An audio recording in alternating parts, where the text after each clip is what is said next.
শেষে অনুকূলচন্দ্রের রসলিখিত সত্য অনুসরণ থেকে পাঠ করছি। হাসো কিন্তু বিদ্রুপে নয়, কাঁদো কিন্তু আসক্তিতে নয়, ভালোবাসার প্রেমে। বলো কিন্তু আত্মপ্রশংসায় বা খ্যাতি বিস্তারের জন্য নয়।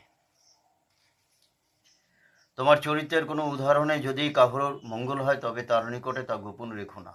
তোমার সৎ স্বভাব কর্মে ফুটে উঠুক, কিন্তু আপন ভাষায় ব্যক্ত না হয় নজর রেখো। সতে তোমার আসক্তি সংলগ্ন করো, অজ্ঞাতসারে সৎ হবে।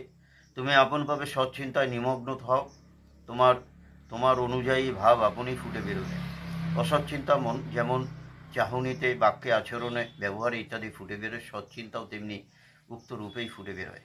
স্পষ্টবাদী হও কিন্তু মিষ্টিভাষী হও। বলতে বিবেচনা করো কিন্তু বলে বিমুখ হও না। যদি ভুল বলে থাকো সাবধান হও, ভুল করো না। সৎ বলো কিন্তু সত্য বলো, কিন্তু সাঙারে এনো না।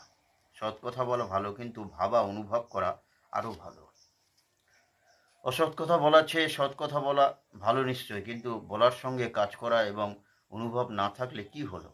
বেহালা বিনা যেমন বাদানুগ্রহে বাজে ভালো, কিন্তু তারা নিজে কিছু অনুভব করতে পারে না। যে অনুভূতির খুব গল্প করে অথচ তার লক্ষণ প্রকাশ পায় না, তার গল্পগুলি কল্পনামাত্র বা আড়ম্বর। যত ডুববে তত বেমালুম হবে। যেমন ডালিম পাকলে ফেটে যায়, তোমার অন্তরে সদ্ভাব পাকলেও আপনি ফেটে বেরোবে।